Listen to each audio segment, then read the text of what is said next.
Number 8. Find the value of the variables in each figure. Explain your reasoning. We have 3 parallel lines here. When I'm trying to complete this problem, I notice that I have 2 y variables and I have 1 x variable. So I don't want to pair the 3y and the 2x plus 13. I wouldn't want to start with an equation made out of those, because if I have 2 different variables, I'm not going to be able to solve. Same with the 2x plus 13 and the 5y minus 4. I can't have 2 different variables and solve in this case because I don't have enough information. So I'm going to be focused on the 5y minus 4 and the 3y first, and I'll solve for y, and then I'll use that information to then form an equation to solve for x. Since we're focusing on those 2 angles that contain a y, I'm going to color in the 2 parallel lines that I'm focused on and the transversal only to about this point.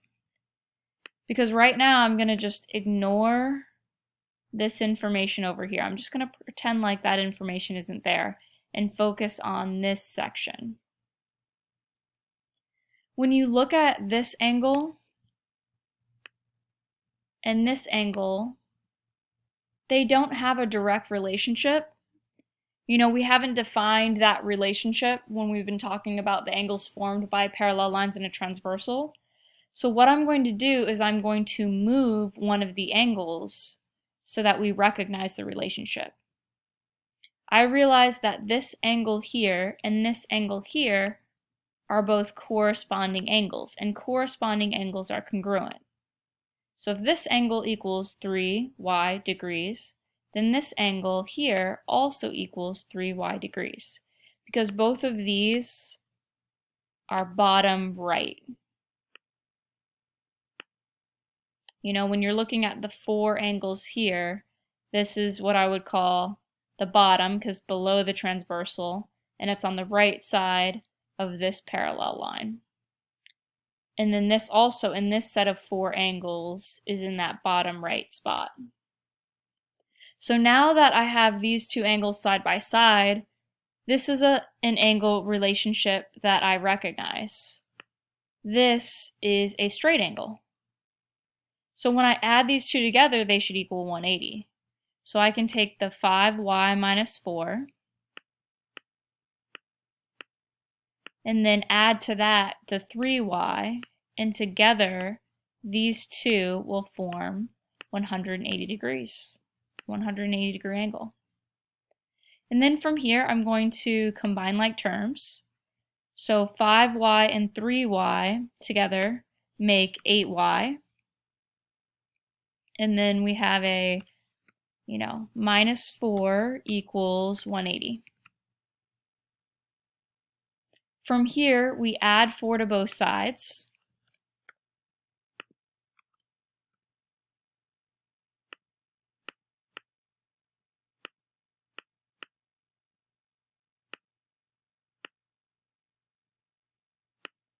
And then I end up with 8y equals 184. And then we divide both sides by 8. And then I end up with y equals, and then I'm going to just take the 184 and divide it by 8. So 8 goes into 18 twice. 8 times 2 is 16. We get 2 left over from that subtraction problem. Bring down the 4. 8 goes into 24 3 times. And we'll have a remainder of 0 and nothing to bring down. So we found what 184 divided by 8 would equal, so 23. So we found that y equals 23. So we found the value of one of the variables. Now we need to find the value of this other variable over here. So I'm going to just back it up so that I can go back to what the original problem looked like, and then we're going to write an equation using the information that we just learned.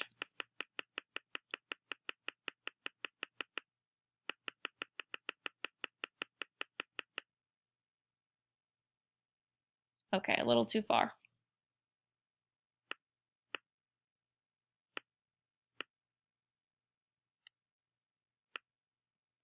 So we know that y equals 23. So what I'm going to do is I'm going to plug in 23 for y to figure out what this angle is equal to. So 23 is going to be multiplied by that 3. 3 times 3 is 9, 2 times 3 is 6. So this angle is equal to 69 degrees. Then from here, let's use a different color. Now I'm only focused on that part of the transversal and then these two parallel lines. And I can ignore this part over here. So it looks simpler. Hopefully that looks simpler to you. So now we're going to think of this as just the degree measure, 69 degrees. And these are both bottom right. So then we can say that they're congruent. So we just set them equal to each other. 69 degrees is equal to 2x plus 13. And then we solve this two-step equation to figure out what x equals. So I'm going to subtract 13 from each side. On the left side, 9 minus 3 is 6, 6 minus 1 is 5. And then we get 2x over here. And then we divide each side by 2. Half of 50, think about that, it's 25. Half of 6 is 3. So half of 56 is 28. So x is equal to 28. From here, the only thing that we have left that we could do is we could check our answers. So if x equals 28, we'll erase all of this so that we have a clean slate to start with. X equals 28. Let's see if this all works out. So x equals 28. So I'm going to plug in 28 here for x. So let's check our work. 28 times 2, well 8 times 2 is 16, carry the 1. 2 times 2 is 4, plus 1 is 56.